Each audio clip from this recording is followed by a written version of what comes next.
Haleluya, haleluya, haleluya. Salam saudaraku. Mazmur 119 ayat 105. Firman Bapa pelita bagi kakiku, terang bagi setiap jalan-jalanku. Renungan KPI Mayim Kaim pada hari Rabu tanggal 9 November 2022 atau pada tanggal 10 Kisvan 5783, diambil dari kitab Hakim-Hakim 9 ayat 4 sampai 5 yang berkata demikian, saudaraku. Kemudian mereka memberikan 70 uang perak dari kuil Balberit kepada Abimelek. Dengan uang itu Abimelek menyewa orang-orang Durusila dan Ekat sebagai para pengikutnya. Selanjutnya ia pergi ke rumah ayahnya di Ofra, lalu membunuh saudara-saudaranya, anak-anak Yerubal, 70 orang di atas suatu batu. Namun Yotam, anak bungsu Yerubal, tidak turut terbunuh karena berhasil menyembunyikan diri. Saudaraku, perikop yang baru saja kita dengar dalam bacaan renungan Naftara ini adalah Abimelek menjadi raja, saudaraku. Saudaraku, setelah kematian daripada Gideon, saudaraku, pada usia tuanya, kemudian muncullah yang akan memimpin bangsa Israel, yaitu Abimelek. Namun Abimelek memimpin sebagai raja, tidak ada satupun pernyataan yang Bapak Yahweh sampaikan, saudaraku. Dan ini adalah konsep Abimelek atau konsep manusia, saudaraku. Dan pernyataan Bapak Yahweh tidak ada berbicara di sini. Kemudian saudaraku, Abimelek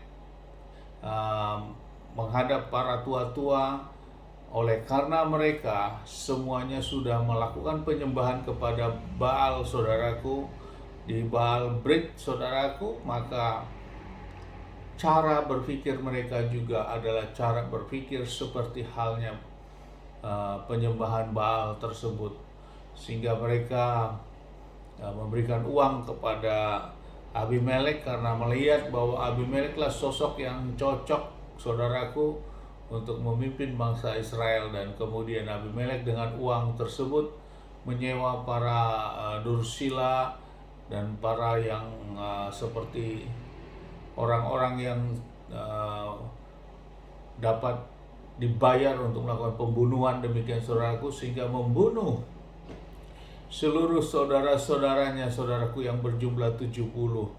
Namun satu orang, saudaraku, yang paling bungsu lolos, saudaraku, karena dia dapat menyembunyikan diri. Dan inilah yang terjadi, saudaraku, dan betapa sesuatu hal kekejian, saudaraku, untuk mendapatkan suatu kedudukan jabatan, mengorbankan ke-70 saudara-saudaranya yang lain, berarti 69 saudara-saudaranya yang lain, saudaraku.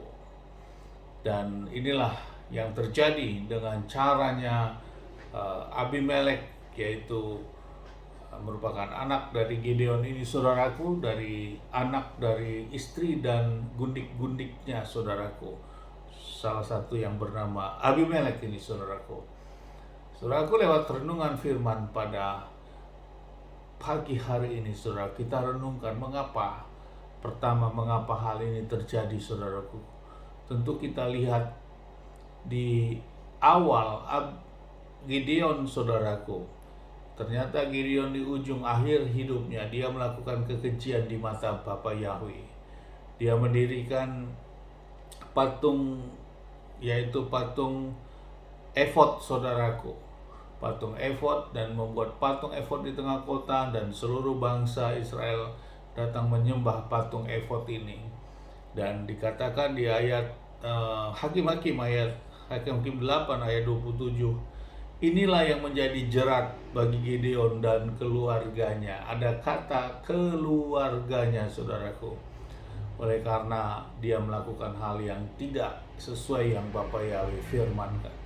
Jadi artinya berangkat dari orang tua daripada Abimelek ini, saudaraku, yaitu Gideon, yang di ujung akhir hidupnya dia melakukan tindakan yang tidak berkenan kepada Bapa Yahweh dengan membuat patung efod, saudaraku, dan juga bangsa Israel menyembah terhadap patung itu, sehingga menjadi jerat baginya dan keluarganya. Lewat kata keluarga inilah ternyata turun sampai kepada generasi keturunannya, yaitu Abimelek, sehingga Abimelek melakukan hal kekejian ini, saudaraku.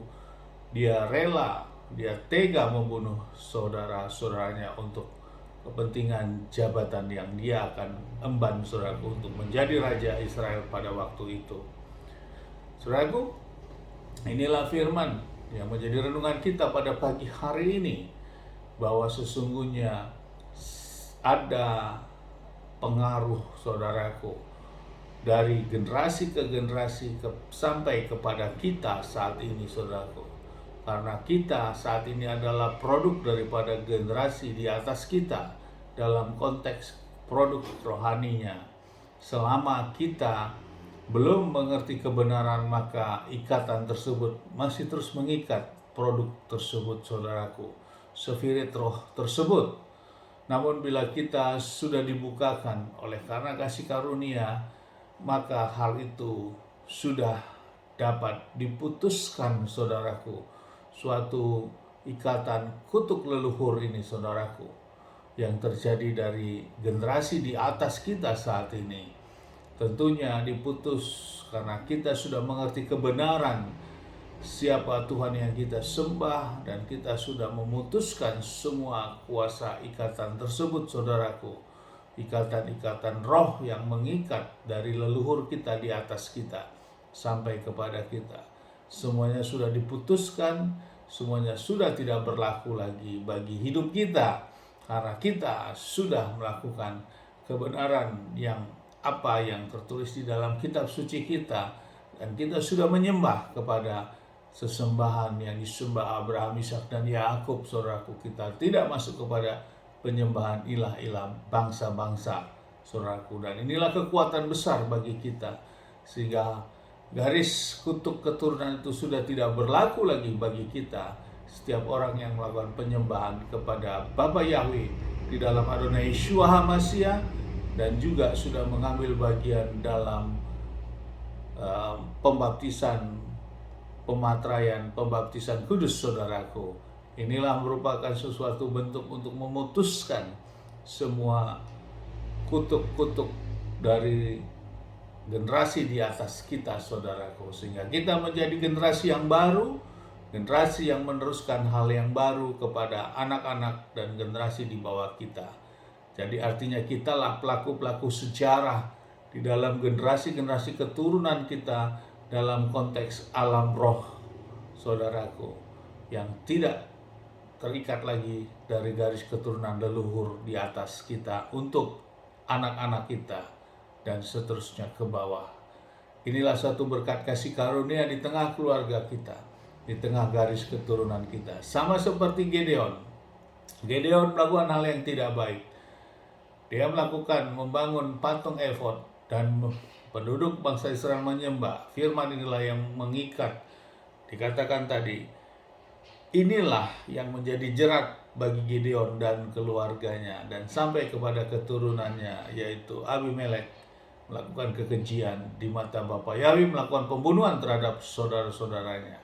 Lewat firman ini meneguhkan bagi kita betapa kita merupakan generasi yang baru, yang memiliki roh dan spirit yang berbeda daripada generasi leluhur kita yang belum mengerti akan sesembahan nama kekudusan pemilik Samayim, yaitu Yahweh Sebaot. Amin, haleluya. Sukses besar buat kita semua, maju terus dalam iman. Dari tempat ini saya berdoa, Bapa yang memberkati, melindungi kita semua dimanapun kita berada. Bapa yang menyinari wajahnya kepada kita, memberikan kita kasih karunia. Bapa yang menghadapkan wajahnya kepada kita, berikan kita damai sejahtera. Apa yang kita kerja lakukan sepanjang hari, semuanya menjadi berhasil. Kita orang percaya kepada Bapa, kita tidak dipermalukan, dan hidup kita diberkati. Amin, haleluya. Shalom, saudaraku.